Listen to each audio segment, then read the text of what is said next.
un client qui a acheté chez vous sera plus à même de racheter chez vous. Et surtout, la meilleure publicité que vous pouvez avoir, c'est un client satisfait. Comme tu le dis, il faut revoir tout son écosystème d'offres et son funnel pour que vraiment tout matche ensemble, de voir, OK, bon, ma formation, avec quelle ligne magnète je peux la lier. Quand on fait de l'evergreen, vous ne pouvez pas vous attendre à ce que les gens achètent un petit peu comme ça du jour au lendemain. Vous avez besoin de votre tunnel, mais au niveau de la communication, il vous faut aussi une organisation. Parce que sinon, ça va être hyper redondant. Il faut un peu mâcher le travail en fait pour les personnes, quoi.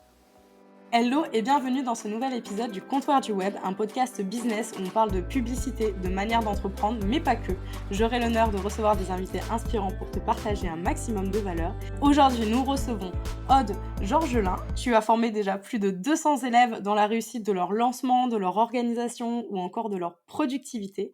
Tu es aussi une vraie addict à Notion et tu proposes de super templates là-dessus. Aujourd'hui, on est là pour ce 3e épisode. Peut-être le dernier, peut-être pas finalement. On verra comment ça prend et si on a beaucoup de retours et beaucoup de questions à ce sujet-là. Et on va parler aujourd'hui d'un sujet crucial, vraiment, et qu'on voit pas assez, je trouve. Ça va être comment continuer à vendre ses produits une fois que le lancement est terminé, une fois que les portes, en fait, sont encore ouvertes après le lancement. Comment est-ce que ça se passe? Donc, merci Aude d'être là pour partager tes conseils avec nous et qu'on puisse échanger à ce sujet sur nos meilleures pratiques. Et on va, du coup, en premier, si tu es d'accord avec ça, parler peut-être de l'organique. J'ai divisé ça en plusieurs parties. La priorité, ça va être comment je fais pour vendre mes produits.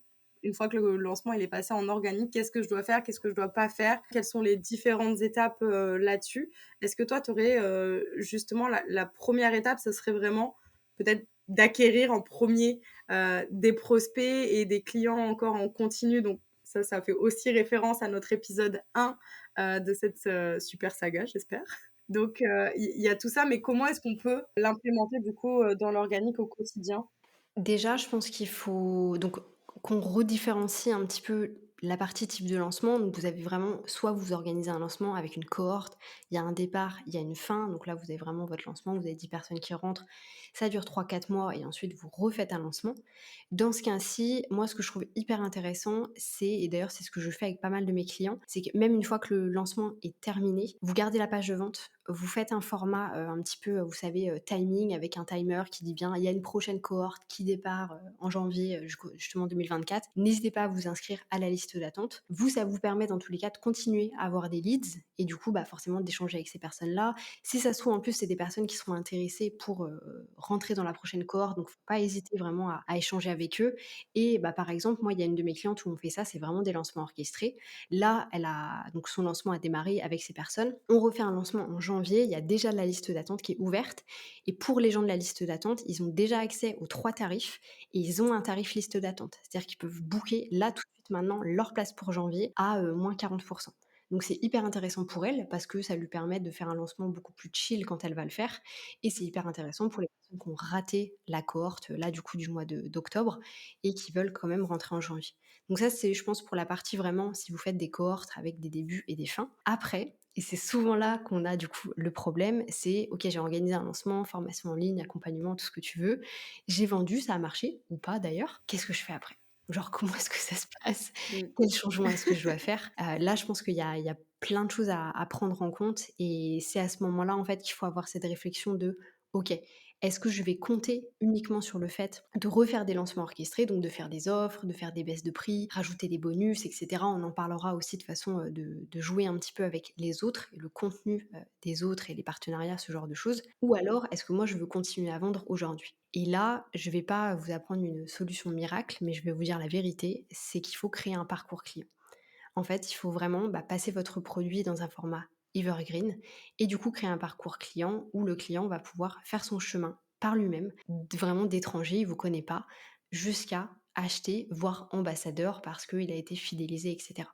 Ce parcours client, il a plusieurs étapes: visibilité, attirance, conversion, vente et fidélisation. Et voilà, j'ai pas envie de vous dire que c'est la solution magique, mais c'est ça. En fait, c'est la méthode. Il y a pas d'autres «méthodes» entre guillemets. C'est il faut vraiment que votre produit, en fait, il soit accessible. Et ça, après, ça va dépendre un petit peu des stratégies et cetera que vous allez mettre en place. Toi, par exemple, sur la formation Facebook qui risque de partir, demain, moi, si je veux l'acheter, je peux l'acheter aujourd'hui. Je peux directement aller sur ton profil et Ouais. l'acheter? OK.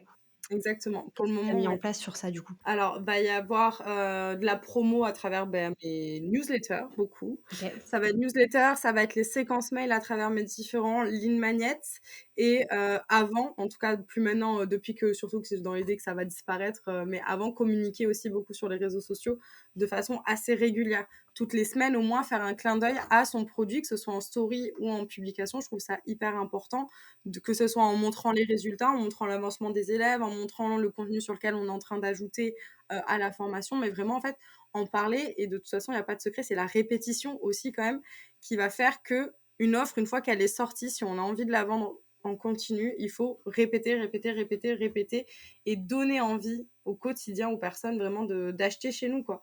Et complètement. donc, que ça se passe par story, par les posts, par les lives aussi, ne pas avoir peur de faire des lives et faire des lives aussi avec d'autres personnes, encore une fois, si possible, qui ont la même niche que nous, pas dans le même secteur d'activité, sinon c'est un peu bête, on y perd. Mais avec une personne qui a la même niche, ça va permettre de nous faire connaître, d'attirer des nouvelles personnes qui vont aussi après rentrer dans notre tunnel.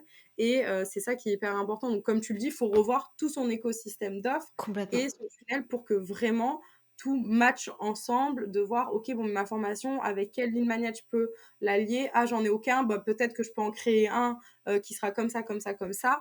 Et ça, vraiment, c'est la cohérence et l'écosystème qui va faire que ça fonctionne ou ça fonctionne pas, quoi. Complètement.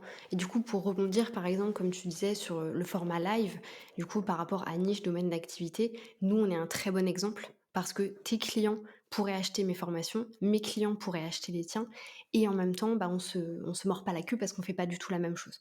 Et du coup, ça, c'est un Exactement. super, par exemple, fonctionnement, donc c'est intéressant pour vous de trouver ce style de personne-là. Et du coup, pour rebondir sur ce que tu disais, effectivement, c'est de retravailler, en fait, son écosystème parce que alors, quand on parle d'écosystème, donc faut bien imaginer, c'est, imaginer une boule, si vous voulez, du networking où tout va fonctionner les uns avec les autres. C'est-à-dire que, bah, quand vous avez, une page de capture pour un certain produit, la personne va le télécharger, elle arrive sur une page de remerciement où on lui met en avant un nouveau produit, elle va rentrer dans une séquence mail où on va lui mettre en avant un nouveau produit et cetera et cetera. Donc il y a tout en fait vraiment ce parcours client en fait qui se dessine. Ça, hésitez pas vraiment à aller sur la chaîne. J'ai fait plusieurs vidéos sur le sujet, donc vraiment comment en fait on construit ce fameux tunnel où la personne, bah, nous découvre, commence à rentrer en fait dans toutes ces automatisations, dans toutes ces pages et cetera. Mais ça, j'ai envie de dire, c'est vraiment une partie de l'iceberg. Je pense qu'il faut différencier par rapport à votre canal d'acquisition, la partie tunnel et la partie vraiment contenu. Vous pouvez avoir le meilleur tunnel du monde, si personne va dessus, s'il y a aucun trafic, ça C'est ne ça. sert à absolument à rien. Donc ça, c'est hyper important et du coup, bah, c'est ce que je vous disais par rapport au parcours client. On a les 3 dernières catégories qui sont conversion, donc ça, c'est vraiment le fait de commencer à récupérer des emails adresses par rapport à votre lead magnet et cetera. La partie vente, vendre votre première offre et la partie fidélisation qui est souvent mise de côté, mais finalement hyper importante pour 2 raisons. Un client qui a acheté chez vous sera, plus à même de racheter chez vous et surtout la meilleure publicité que vous pouvez avoir, c'est un client satisfait. Moi, je sais qu'aujourd'hui, par exemple, mon accompagnement, je n'en parle pas, parce que j'ai tellement de recommandations que mais je pourrais même pas en parler, ça ne servirait à rien, en fait. Je peux pas parler de mon accompagnement parce que les prochaines places, elles sont en janvier, quoi qu'il arrive. Donc il y a aucun intérêt pour moi de le faire et ça, vraiment, la fidélisation, ça peut faire une grosse différence sur vos formations et forcément aussi, j'en parle pas, mais l'affiliation, le fait que les gens soient affiliés à vos produits. Donc ça, c'est vraiment toute la partie acquisition pure tunnel et après, je pense qu'il faut bien réfléchir à la partie, communication qui est plus du coup visibilité, attirance et là, c'est tout le gratuit en fait que vous allez venir donner et je pense qu'on le met beaucoup de côté en se disant: «Bah, attends, j'ai un tunnel, les gens vont pouvoir faire leur parcours». Mais comme tu disais, en fait, il faut continuer à parler de son offre, il faut continuer à avoir une stratégie pour ça et il y a limite une stratégie bien spécifique pour justement les stories, ce genre de choses. Totalement. C'est en fait, il y a pas de secret, hein, c'est si on répète pas, les gens, ils vont pas pouvoir, deviner. Les gens ont aussi la flemme, hein, donc il faut, leur fournir les informations. Faut être honnête là-dessus. Faut faciliter au maximum, prémâcher le travail, donc ça, c'est hyper, important et surtout au niveau de l'organique, encore une fois, donc les lives participatifs, vraiment aller échanger avec les personnes, utiliser des outils, bah, comme j'en parlais dans l'épisode 2, ManyChat, qui nous permet en fait de créer des automatisations depuis Instagram. Donc une personne va commenter un certain mot sur une autre nos publications, ça va lui envoyer un message pour la faire rentrer dans le tunnel. Il y a plein d'outils comme ça pour nous faciliter la conversion et autant s'en servir vraiment. Complètement. C'est vrai que les lives, tout ça, c'est hyper intéressant pour aussi continuer à se faire connaître. Et il y a un point que j'aime, beaucoup aussi, ça va être quand tu interviens chez les personnes, justement pour te faire connaître, donc que ce soit des masterclass, des sommets, qu'on te propose de faire des lives. Je trouve que c'est une super technique. C'était Aline aussi de The Bee Boost qui en parlait, il y a très longtemps dans un épisode de podcast et qui disait: «Mais moi au début, mais j'acceptais tout, pour, gagner en visibilité, pour me faire connaître», et elle a eu raison, la preuve, ça lui a très bien réussi. Et ça aussi, c'est vrai que c'est quelque chose qu'il faut faire. Alors, pas accepter tout encore une fois, mais potentiellement, aller collaborer avec des personnes, comme tu l'as dit, toi et moi, on a finalement les clientes pourraient acheter chez toi comme chez moi, mais on ne propose pas du tout la même chose, c'est très complémentaire. Et justement, aller chercher des personnes avec qui vous pouvez faire ça. Pourquoi pas Mmh. faire des lives toutes les semaines ou toutes les 2 semaines, avec plusieurs personnes, mais vraiment vous montrer, vous montrer, vous montrer. Il n'y a pas de secret. Ça va être la répétition sous toutes ses formes. Donc, newsletter, en intervenant dans des sommets, en faisant des promotions exclusives, quand on est dans une certaine formation ou dans une autre.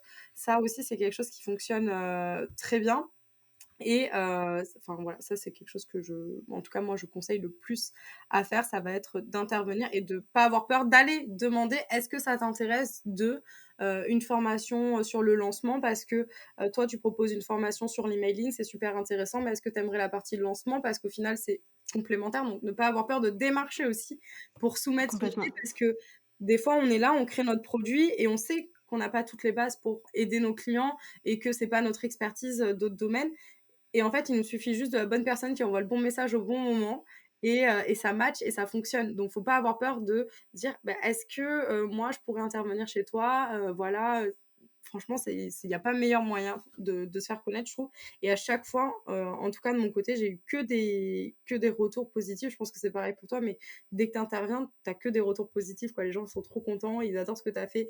Tu donnes de la valeur. Là, encore une fois, c'est pareil, quand on va intervenir, on va donner de la valeur. On va pas vendre notre produit en priorité. C'est donner de la valeur pour qu'après, les personnes aient envie d'acheter notre produit, mais on n'est pas là avec, un panneau publicitaire, en gros, dessus, quoi. Je sais pas trop ce que tu en penses? Ouais, mais c'est sûr et puis, moi qui interviens du coup dans beaucoup de programmes avec des masterclass, soit sur le format lancement, soit sur le format organisation, les gens adorent. Enfin voilà, les gens adorent. C'est toujours en plus, c'est une manière différente d'interpréter les choses par rapport à la personne qui fait le programme ou qui fait l'offre. Donc ça déjà, c'est hyper intéressant. Donc hésitez pas aussi à mettre en avant le fait que, vous avez envie, par exemple, de faire des masterclass dans certaines offres, dans certains produits. Enfin ça, je pense que ça peut être un très bon truc. Je rebondis sur 2 choses que je trouve très intéressantes. C'est au-delà aussi de faire des masterclass, c'est qu'oubliez pas que vos produits peuvent très bien être vendus en affiliation à l'intérieur d'autres produits. Exemple hyper concret, une de mes clientes a fait une formation sur Canva, donc vraiment sur l'outil Canva. Moi, je pourrais très bien l'intégrer dans ma formation parce que c'est pas un truc que je propose, c'est pas du tout mon expertise. J'ai clairement pas que ça à faire que de créer une formation sur Canva. Les gens qui intègrent du coup Get Your Lunch Done pourraient par exemple avoir accès à un code promo de moins 20% sur cette formation. Moi, j'y Mmh touche mh. rien parce que je m'en fiche, ça me permet juste de mettre en avant un produit supplémentaire. Et bah par exemple, ma cliente, c'est un canal en fait pour elle de vendre. Parce qu'au-delà de son audience, elle touche Totalement. aussi la mienne. Et moi, je peux le mettre en avant.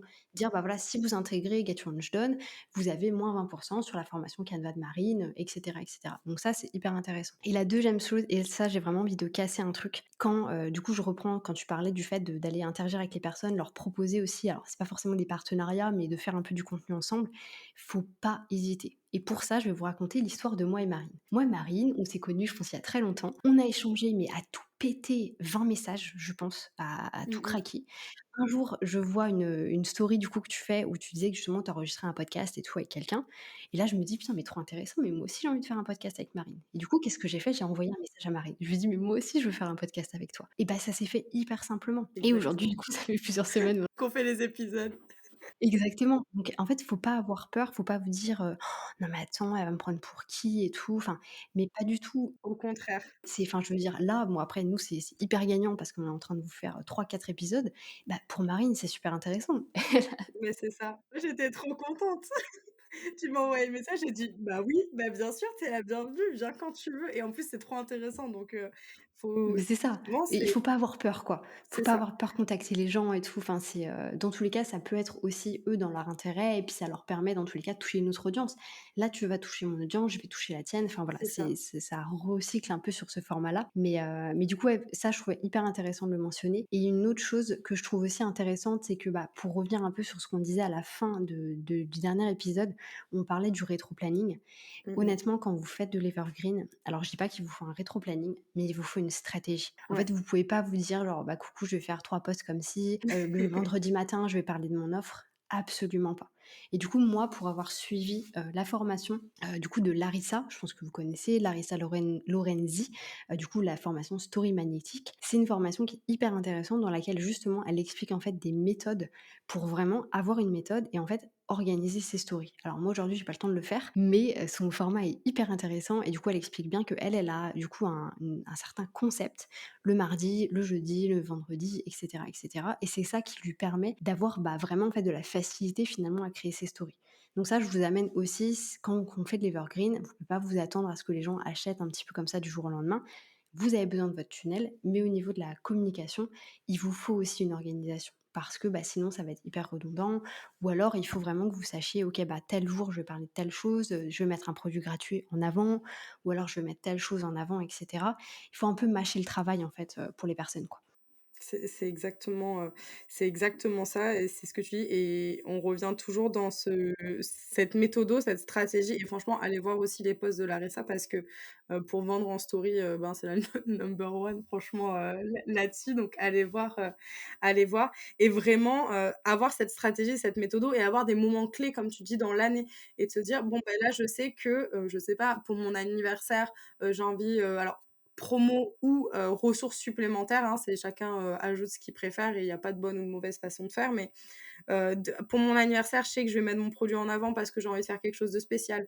Ah ben là, c'est la fête, je sais pas, c'est la fête des geeks et moi ma formation c'est sur un outil et souvent dans l'imaginaire des gens, on lit les 2. Bon, ben pourquoi pas faire un truc à ce moment-là? Faut pas oublier qu'il y a plein d'occasions tous les jours de parler de notre offre et comme tu dis avec cette méthodo, au moins on sait, quand en parler, quoi en parler, avoir un espèce de pilier de contenu finalement, de se dire: «Bah moi je sais que effectivement tous les mardis, je vais parler, de publicité et de lead magnet parce que je veux que ça renvoie vers mon offre lead flash toutes les semaines et je vais trouver des façons de le faire différentes. Ça va être une semaine un post, une image classique, la semaine prochaine un carrousel, après ça va être un reels et puis après ça sera un mème.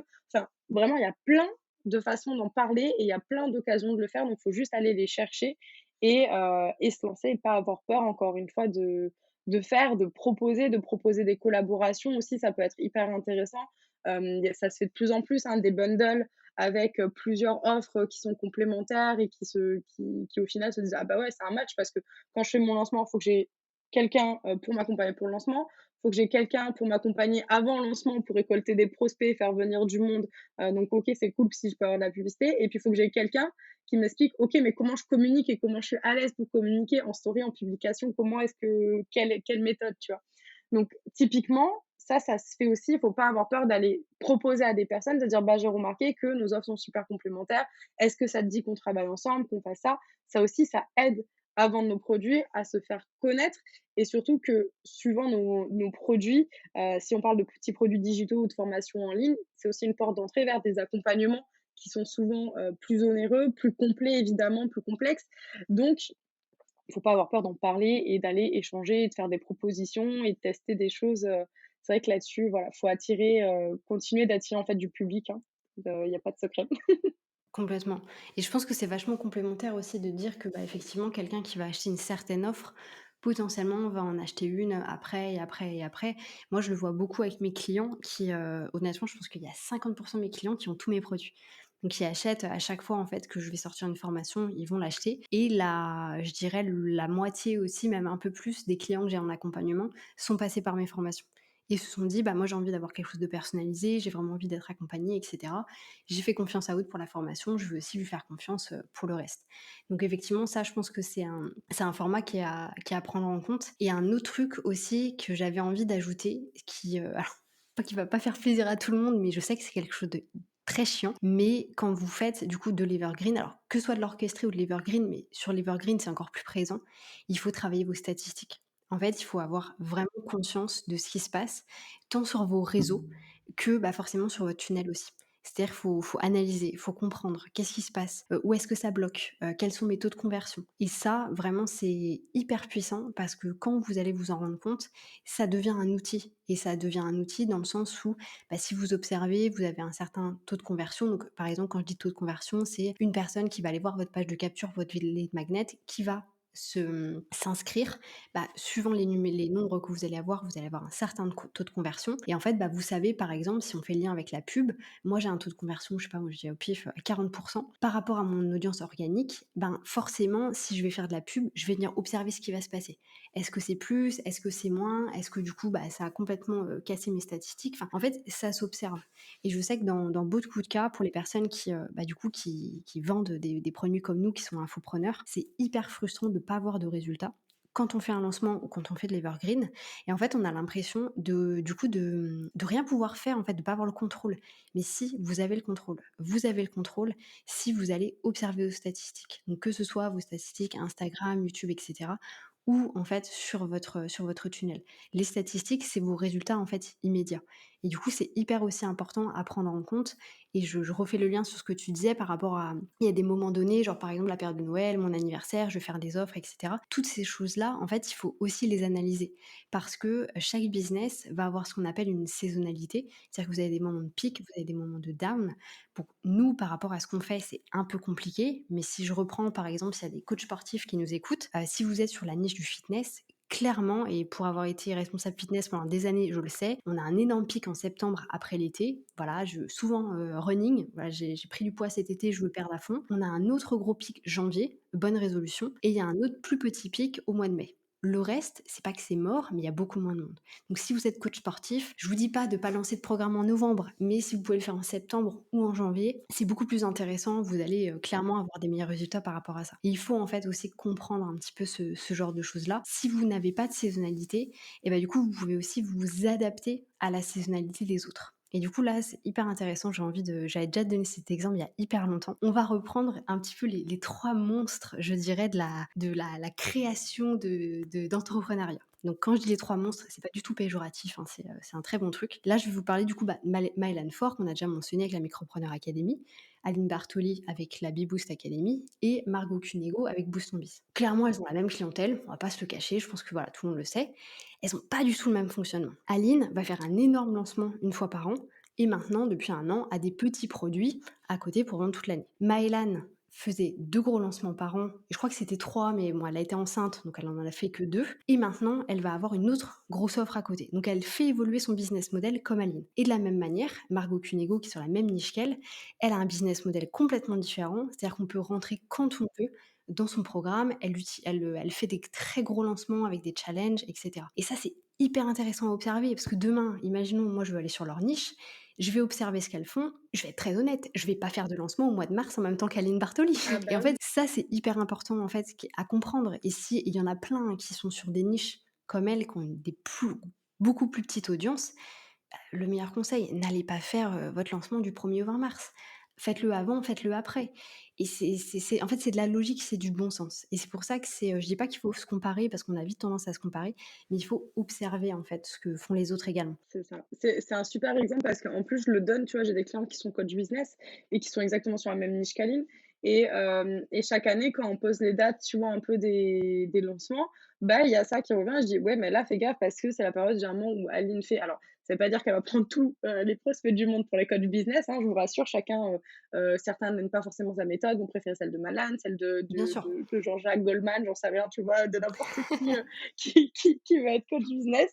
Il y en a pour tout le monde, mais c'est juste que on sait que telle personne va faire un lancement à tel moment, ben, je vais, peut-être pas faire le mien au même moment parce qu'on va l'avoir partout, surtout, que chacune ont des stratégies différentes. On sait qu'Aline, alors avant, l'année dernière un peu moins, mais elle avait beaucoup bossé avec des ambassadeurs aussi, donc il y avait encore plus, de personnes qui en parlaient et vraiment c'était omniprésent. Tu ouvrais Insta, tu pouvais pas louper que, Ouais. Aline, tu vois, il y avait la BSB qui était, en lancement et ça n'a pas empêché les autres coachs business, et notamment bah, mes clientes, après de continuer à faire des ventes parce que les Bien personnes sûr. ne cherchaient pas forcément la même chose. Donc, faut pas avoir peur non plus de ça et se dire: «Ah mais si je passe juste après, je vais pas faire de vente». Pas du tout, ça Bien ne veut sûr que non. strictement rien dire. C'est juste que en termes de visibilité, si c'est au même moment, bah, forcément, il y en a une qui va prendre le dessus sur l'autre et c'est la personne qui aura, le plus de visibilité de base et le plus de moyens qui va, forcément l'emporter en termes de visibilité. Donc c'est vrai qu'il faut faire attention quand on pose les dates, bien les choisir et pareil, si c'est au milieu de l'année, voilà,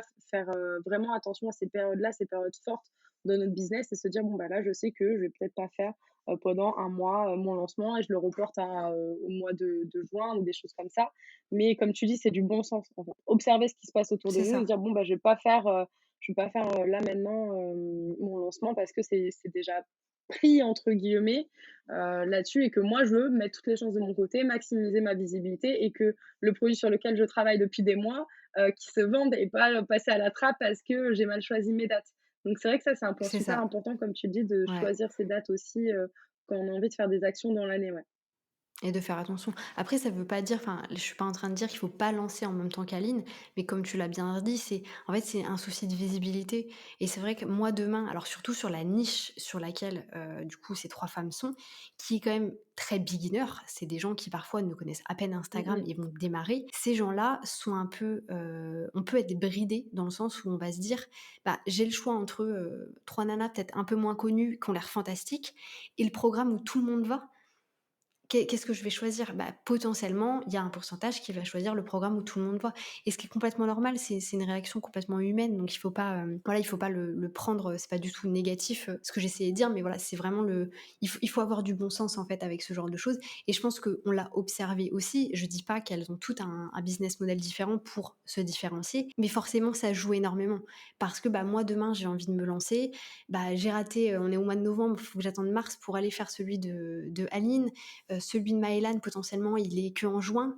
Bah, j'ai l'option Margot Cunego, ça a été un super, format pour elle de faire ça parce que forcément elle attire aussi des personnes qui vont venir de d'étages différents. Voilà, tout ça pour dire qu'il faut pas se comparer, c'est bien de s'inspirer et juste d'avoir conscience en fait de ce qui se passe aussi, autour de nous. Si on fait la même conclusion, n'allez pas lancer un bundle en même temps que Catching, au mois de février quoi, Oui. c'est voilà, c'est juste encore une fois, ouais, je pense que c'est du bon sens. Ça veut pas dire que vous pouvez pas le faire, mais moi je sais alors je l'ai fait, hein, parce que j'ai lancé ma première version de Get Your Launch Done est sortie le 7 février. J'ai dû recevoir, des dizaines de messages de: «Ah ouais, mais en fait j'hésite parce qu'il y a Catching». Moi, ça faisait 3 mois que j'étais sur Instagram, je savais pas ce que c'était Catching. Si j'avais su ça, potentiellement, j'aurais fait mon lancement plus tard pour éviter le moment de je garde 200 € pour pouvoir m'acheter Catching. Ça m'a pas du tout empêché de vendre, mais je sais, parce que j'ai la preuve en message, que j'aurais pu faire 10-15 ventes supplémentaires si j'avais fait en janvier ou si j'avais fait après Catching. Ça, c'est sûr et certain. Donc il faut, voilà, c'est à prendre en compte. Enfin, comment dire, on fabule pas juste en vous disant ça, c'est du véridique en fait, c'est la réalité des choses, quoi. Oui, voilà, c'est pas, exactement et d'ailleurs, en parlant de catching, ça me fait penser qu'il y a aussi une stratégie super importante qu'on peut mettre en place, c'est l'affiliation Complètement. dans, ces formations et dans ces produits en ligne. Donc l'affiliation, ça va être de verser un pourcentage, une commission, en fait, à une personne qui nous a recommandé ou, parce qu'une personne a acheté directement via le lien de notre affilié. Donc ça, c'est vrai que l'affiliation, c'est quelque chose qui fonctionne très bien et que je recommande en tout cas de mettre en place. Alors, ce qu'on voit souvent, c'est entre 15 et 30 en termes de commission Mmh mh. et ça, c'est vrai que c'est quelque chose enfin, l'affiliation, du coup, ça marche bien. Il faut peut-être aussi faire attention à nos affiliés, à qui sont, ces personnes-là et comment elles font la promotion de ça. Notamment, bah, encore une fois, Aline, beaucoup citée dans cet épisode, mais parce que c'est super intéressant le contenu qu'elle fournit. Et sur la BSB, elle avait dit justement que elle avait pris trop d'affiliés à un moment Mmh mh. et que ça lui avait joué défaut en fait pour son lancement parce qu'on la voyait trop partout et que les gens trouvaient ça louche. Donc il faut faire attention aussi à garder sous contrôle, on va dire, les affiliés qu'on a et aussi le contenu qui peut être créé autour de ça. Donc être sûr que parce qu'à partir du moment où on fait de l'affiliation, on est quelque part rattaché à l'image Complètement. d'une personne quand elle va parler de nos produits ou quoi. Donc faire attention à peut-être pas accepter tout le monde. Moi, dans ma formation, justement, j'avais mis en place un questionnaire pour demander qu'est-ce qu'ils ont, comment, enfin voilà, qu'est-ce qu'ils proposent, quel genre de poste ils aimeraient faire, etc. Parce que j'ai pas envie que bah, l'image de cobaye soit rattachée forcément à tout le monde et de pas pouvoir contrôler, de me dire bah merde, je suis rattachée à ça et après d'être dans une position inconfortable qui est de dire non, en fait, j'ai pas envie d'être rattachée avec toi. Donc il vaut Complètement. mieux avant de se retrouver dans cette position-là, se dire: «Bon, bah, il faut, absolument, voilà, modifier ça». Est-ce que toi, tu fais un peu d'affiliation? Tu t'en sers aussi? Ouais, ouais, complètement. Donc, moi, toutes les personnes qui sont dans mes formations ont la possibilité de faire de l'affiliation. Par contre, elles passent effectivement par moi. C'est pas, elles peuvent alors, en soi, quand on connaît System.io, n'importe qui peut créer son lien d'affiliation, par soi-même. Mais la plupart du temps, effectivement, nous, quand on a fait les campagnes d'affiliation, déjà parce que les personnes recevaient des supports de com, parce que pour moi, c'était important aussi d'avoir des supports de com qui étaient très clairs. Donc, il y avait des supports de com qui avaient été faits pour les lancements, et cetera. Et c'est un truc que je serais amenée à refaire aussi dans tous les cas dans le futur. Donc, vraiment, presque, en fait, pour vos affiliés, leur préparer un package, ce sur quoi ils peuvent communiquer, refaire peut-être des versions plus simplifiées de votre page de vente. Comme ça, si eux, ils veulent communiquer sur des problématiques particulières, ils ont l'information. En fait, c'est du pré-mâché, hein, il faut pas se le cacher. Si vous voulez avoir des bons affiliés, il faut leur pré-mâcher un petit peu le travail. Et effectivement, pas, voilà, pas l'autoriser à tout le monde parce que ça n'a pas d'intérêt, parce que dans la finalité, c'est vous qui ensuite avez les clients. Et si c'est un client qui vient de ah oui, mais Marine, elle m'avait dit qu'il y allait avoir ça, il y allait avoir ça, bah, vous avez aucun contrôle dessus en fait derrière. Donc il faut faire effectivement attention à ce genre de format-là. En soi, vous voyez de quel affilié vient la personne, donc vous pouvez aussi essayer de gérer ça après derrière. Après, moi, je conseille aussi du coup de faire de l'affiliation, parce que j'ai eu beaucoup la question, uniquement avec ses clients. Alors je sais qu'il y a des business d'affiliation, j'ai un bon collègue à moi, Damien Menu, qui lui a son business qui est que là-dessus, mais pour le coup, il teste les formations. Il teste les formations, il regarde avant d'en parler et il est vraiment considéré un petit peu comme un monstre de l'affiliation, donc les gens lui font aussi confiance, mais jamais il ira mettre en avant une formation qu'il a pas consommée, dans un premier temps, où il a pas été regarder un petit peu ce qu'il y avait à l'intérieur. Donc ça, c'est aussi important à prendre en compte. Et pour le coup, moi, je reçois beaucoup de mails venant de personnes de YouTube qui me demandent justement, est-ce que qui ont des business d'affiliation, est-ce que tu fais de l'affiliation sur tes produits? Et à chaque fois, la réponse est la même, c'est oui, mais uniquement pour mes clients. Donc, si vous voulez faire de l'affiliation, il faut d'abord acheter la formation, consommer la formation, être validé plus ou moins par mois, parce que je vous dis un truc tout bête, mais bon, bah, demain, j'ai des statistiques justement sur mes tunnels de vente. J'ai quelqu'un qui a une liste email pourrie de 50 000 personnes qui l'a acheté, qui renvoie vers ma page de vente. Moi, mes stats, après ça, elles sont pourries parce que j'ai 10% de ces personnes-là qui sont allées voir ma page de vente, mais qui sont pas passées à l'action parce que l'audience n'était pas du tout qualifiée. Donc voilà, il faut aussi faire attention à ce genre de format-là, bien sélectionner les personnes. Et comme je disais, ouais, limite faire du pré-mâché en fait quand vous faites un gros lancement. Ça peut être très cool par contre de savoir, voilà, vous allez avoir bah, peut-être si vous avez, je sais pas moi, 30 affiliés, bah, il y en a peut-être 10 qui vont communiquer sur un truc en particulier, 10 autres sur la semaine d'après en particulier. Parce que pour le coup, je me rappelle de ce moment, justement avec Aline où c'était too much en fait. Moi, j'allais plus sur Instagram parce que n'importe quelle story que tu regardais, n'importe quel post que tu voyais, c'était la Beboost Academy, et elle s'était même excusée en story en disant, «Dans 3 jours, c'est terminé, vraiment, presque je suis désolée, tu vois, d'être Ouais, autant présente». ça peut jouer défaut, en Bah, fait. c'est ça, elle avait plus le contrôle, en fait, à ce moment-là. Au final, je pense que ça a été très bien pour elle, parce qu'elle a fait un super lancement. Oui. Mais au niveau réputation, du coup, les gens se sont dit genre: «Putain, voilà, on en a marre entre guillemets de voir Aline Bah, tous les jours, quoi». c'est ça, ouais, c'est encore une fois les choisir, en fait, et de Mmh mh. savoir à qui on est affilié, comment cadrer le truc, pré-mâcher, faire, les posts, Insta et leur donner accès au Canva pour qu'ils puissent, s'il vous plaît, changer les couleurs et l'adapter à leur charte graphique, c'est hyper important. Carrément. N'envoyez pas juste des visuels avec votre charte graphique à mettre sur leur compte. Non, sinon ça ne passera pas, je vous le C'est dis ça. direct. Bah, sinon, c'est la même chose partout, en fait. C'est ça, donc faites des templates qu'on peut modifier, que ce soit des templates de posts, des templates de stories, des templates de reels, de newsletters, vraiment pré-mâcher le truc, et c'est ce qui fonctionnera, le mieux là-dessus. Donc encore une fois, voilà, vous pouvez mettre en place de l'affiliation, pardon, et après évidemment, bah, il y a la dernière option, et toi d'ailleurs, tu vas la mettre en place du coup dans le lead flash. Ça va être de pouvoir utiliser évidemment la publicité comme levier pour là, ça revient plutôt à la première étape de notre écosystème et d'attirer des nouvelles personnes, mais la publicité très clairement, va vous permettre d'obtenir des leads, et ça, c'est ce qu'on fait au quotidien avec mes clientes qui ont des offres à vendre en continu, et du coup, bah, on met de la publicité et on essaye de se démarquer en faisant, des cahiers de vacances, des, calendriers de l'avent, des, pour Halloween, tu vois, des escape games en ligne et tout, des trucs, vraiment sympas. Donc la pub peut aussi servir à ça, mais voilà, on fera peut-être un épisode exprès que sur la pub et la possibilité de comment s'en servir, dans le Carrément. business, là-dessus. Bah, ça serait cool que je teste, moi qui ai un business très organique, que j'essaye justement le format, pub et qu'on voit en fait les différences, comment ça s'est passé, les stats et cetera, le comment ça a été géré et je pense qu'aussi tu te rends compte de certains bugs parce que, bah, potentiellement c'est une comment dire? Une audience qui est beaucoup plus froide donc ça peut être cool, ouais, effectivement C'est de ça. faire un test autour de ça, quoi. Ouais et quand tu as les questions aussi de ton audience froide, du coup, ça donne plein d'idées, c'est super intéressant, enfin là-dessus, de toute façon, c'est Complètement. super intéressant donc voilà. On arrive bientôt là à la fin de cet épisode donc encore une fois, comme pour les 2 premiers, hein, vraiment, allez voir Aude, ce qu'elle propose sur le lancement si vous en avez besoin. Allez-y, si vous voulez parler de publicité, je suis là aussi, mais en tout cas, regardez, il y a trop de contenu hyper intéressant. On espère, ben, là, on arrive à la fin du troisième épisode, que ça vous aura plu, que ça vous aura aidé aussi à mettre en place un peu votre stratégie, à comprendre aussi le fonctionnement d'un lancement, tout ce qui peut se cacher derrière. Est-ce que, Aude, tu aurais une dernière recommandation peut-être à faire à ceux qui nous écoutent? Alors du coup, dernière recommandation, en lien, alors pour savoir, c'est hyper spontané ce que je dis à chaque fois parce que je le prépare jamais. Mais là, je pense que pour le coup, c'est d'être spontané.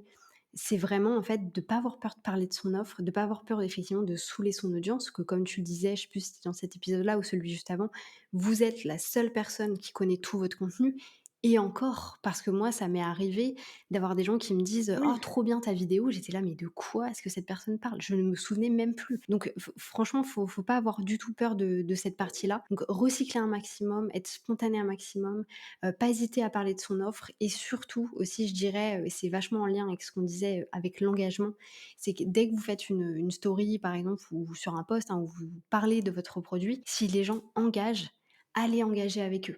Parce que d'une certaine manière, ils ont un peu fait le premier pas, de vous dire: «Je suis intéressé, ta story elle est cool».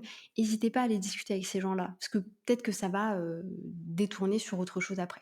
Donc spontanéité, engagement et soyez juste vous-même, en fait. Parce que les gens ont pas envie enfin, ils ont envie d'avoir des vraies personnes en face d'eux parce qu'ils ont envie d'avoir des vraies transformations. Donc hésitez pas à montrer, votre vraie personnalité. exactement. Que de belles paroles, totalement vraies et totalement sincères en plus. Merci beaucoup, Aude, pour toute la valeur que tu as apportée sur cet épisode, mais aussi sur les 2 autres précédents. Merci beaucoup, beaucoup pour toutes ces informations-là. Merci aux personnes qui nous ont écoutés, jusqu'ici et celles qui ont suivi les 3 épisodes. S'il y en a, n'hésitez pas à nous le dire, ça nous intéresse à avoir des retours là-dessus. C'est un format, en tout cas, que j'ai adoré faire avec toi, là-dessus parce qu'encore une fois, c'est hyper complémentaire nos domaines d'expertise. Donc merci beaucoup. Allez voir, de toute façon, il y aura tous ces liens, tous les liens de Aude, tous les liens utiles, sa chaîne YouTube, toutes les vidéos en description, peu importe la plateforme d'écoute sur laquelle tu te trouves actuellement. Donc voilà, et n'hésite pas à nous faire un retour si tu as aimé l'épisode. En tout cas, merci beaucoup, Aude. Vraiment, gros cœur parce que c'était trop intéressant. Donc merci beaucoup, beaucoup. Trop bien. Et bah, écoute, merci à toi pour l'invitation et je répète ce que je disais dans l'épisode précédent, mais n'hésitez vraiment pas si vous avez des questions, parce que je pense qu'on a soulevé beaucoup de sujets, ce qui soulève beaucoup Mmh mh. d'interrogations. Et en fait, on peut pas, clairement, c'est pour ça qu'il y a des accompagnements long terme ou des formations extrêmement longues. On peut pas tout expliquer, voilà. Je pense que tous les épisodes confondus vont faire moins de 3 heures, mais c'est juste pas possible de donner toutes les infos. Donc voilà, si on a soulevé des blocages, des grosses problématiques, et n'hésitez pas à nous le dire. Et du coup, bah, merci beaucoup à toutes les personnes qui auront regardé cette trilogie. Peut-être qu'on n'a pas trouvé de nom pour cette trilogie, mais peut-être qu'on en trouvera un par la suite. Et puis voilà, n'hésitez pas à venir échanger aussi avec nous, que ce soit sur Instagram, via YouTube, toutes les plateformes, ce sera avec plaisir. Merci beaucoup.